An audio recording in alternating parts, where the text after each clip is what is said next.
It's a little after 9 p.m. First night in Berlin. We just got done with dinner. It's cold, but I'm loving it. I carried this fleece around with me for 2 months, and I'm getting a lot of use out of it finally. I'm walking up to Checkpoint Charlie right now, and our hotel is actually behind me, which if the wall was up, this is 40 years ago, my hotel would actually be on the west side. But the way that I got routed, I actually walked into what would be East Germany, East Berlin at the time. So I'm going to flip the polarity of the camera around, and you'll see what I'm approaching. I'm going to be approaching Checkpoint Charlie from the East German side. Okay, so here you have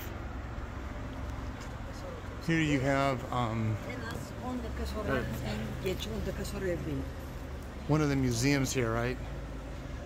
This is looks like House Checkpoint Charlie, and you got a Russian flag, and it's going to be up that street. But like I said, if this was 40 years ago, I'm actually in the what would have been East Berlin.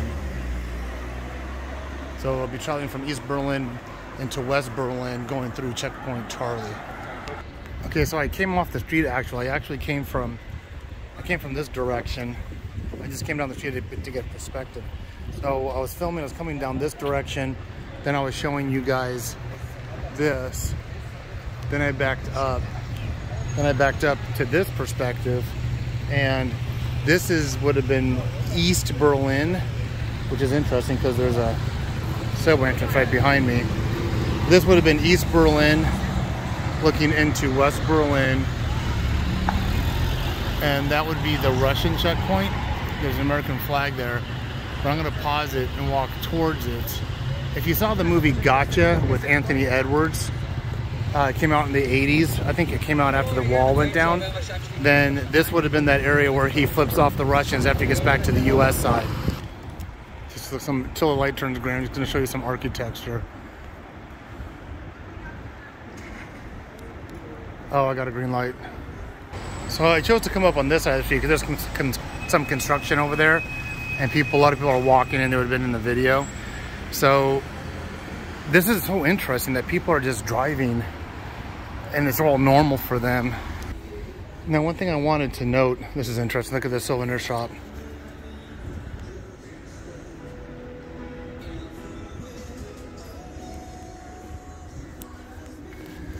And as I understood from some of the history and documents is that the East German military and the East German police were treated kind of bad by the Soviet army as far as, establishing what this checkpoint was going to be like.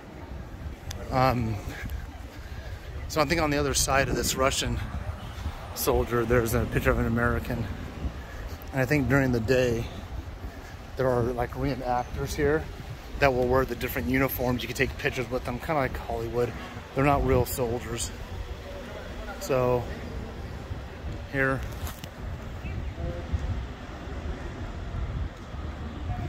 And those that know me, my family, I joined the Army in 1987. I transitioned from the Army to the Air Force in 1996 for a total of a 32-year career. And the thing about it, I've never ever been to Germany. So I walk past the checkpoint, and on this side, let me take my glasses off. Boy, getting old just stinks because I gotta have my glasses for distance, but anything up close, I have a hard time seeing. So this would have been the West Berlin side. So I highly doubt that's a real American soldier. But you got his picture facing towards the West Berlin side. And there you go. Icon of American capitalism, McDonald's right there. And then you have, now how as I understand it, this is not the actual shack or shed. I believe it's been moved to inside to an interior museum. As long as I can get my picture up there. But once again, if you saw that one with Anthony Edwards, he comes on this side of the checkpoint. Says, I'm on the U.S. side. He goes, yeah. He turns around and gives a big middle finger to the Russians after what he experienced when he was in East Berlin. It's a good movie. Gotcha, Anthony Edwards. I just noticed you got a KFC on this side also. So one of the most significant things for me about being in Berlin is that I joined the Army in 1987. Then I was talking about Rudolf Hess. He died just a couple of months after that, 2 months after I had joined the Army. So August of '87, Rudolf Hess dies in Spandau prison. And then in August, I don't remember the month, but then in 1989, pretty much 2 years after I joined the Army, the Berlin Wall comes down. And what was interesting for me is that this was huge, obviously World War II. Now the Cold War pretty much starts, I would say hours after Victory in Europe Day. I would say hours. Now some historians may say, no, it was actually, you know, it might have been weeks or months, you know, but I think hours after the VE, after it was signed, the Cold War started into a degree. And so we go right in from World War II, dramatic history of World War II here in Berlin, jumping right into the Cold War, which this was a pivotal point. Now for me being Army during those years, I remember us watching as the Berlin Wall was being pelted down by civilians, by regular people who were taking their hammers. Before it was constructively, before engineers did it, there were people just beating it, you know, saying, hey, this is no longer in effect. And they were tearing it down with their own devices and partying and everything.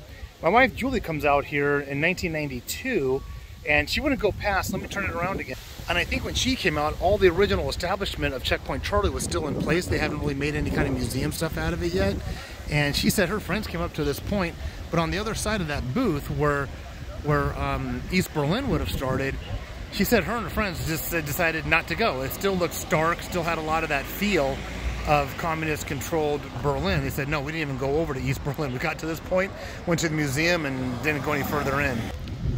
Now, one thing that people that may or may not know that served in the military anytime during what would have been the Cold War, say 1945, 1946, up to 1989 when the wall comes down, we were all awarded this thing called a Cold War certificate on our records. And I got mine, and I was never in Germany. I've never had anything directly to do. I never had anything directly to do here in Germany or with the Cold War. Now, the Cold War just wasn't, you know, through Germany. There was other places. We can talk about, you know, Russia going into Afghanistan a long time ago. But the funny thing is that if you ask a person today, you know, what is your understanding of the Cold War? I mean, we're past it now by 2 generations, I think. 2, maybe 3 generations. And if you were to ask somebody who's 20 years, maybe even 30 years or younger, you ask them, what do you know of the Cold War? Where did it take place? They may say something like Antarctica or Alaska, and think that the Cold War is a direct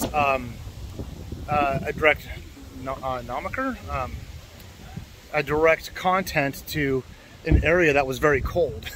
What was the hot war about?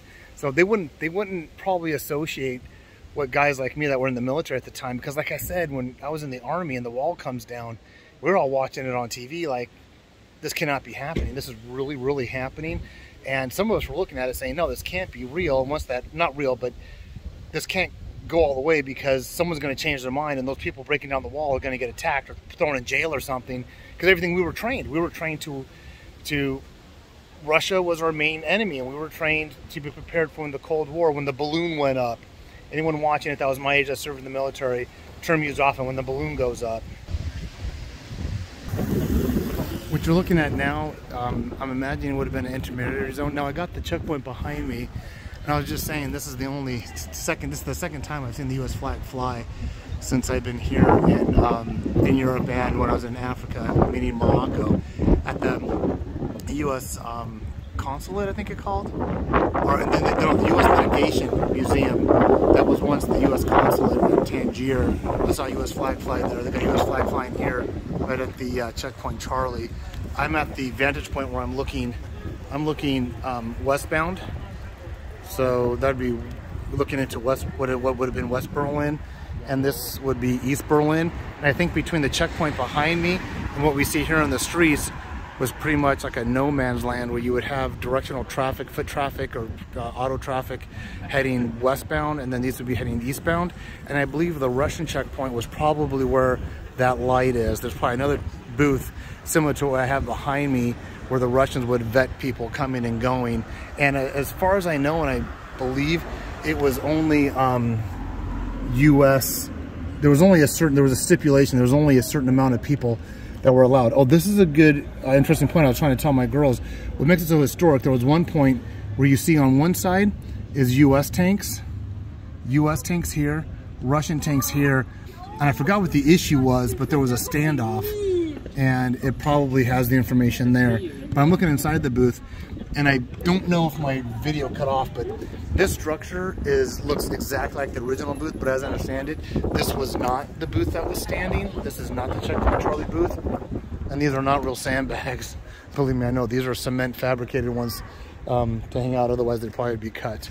So, but I think the real booth is in the museum, and I'll probably see that tomorrow, the real booth. But there's some information here, and this is a really good photo op area.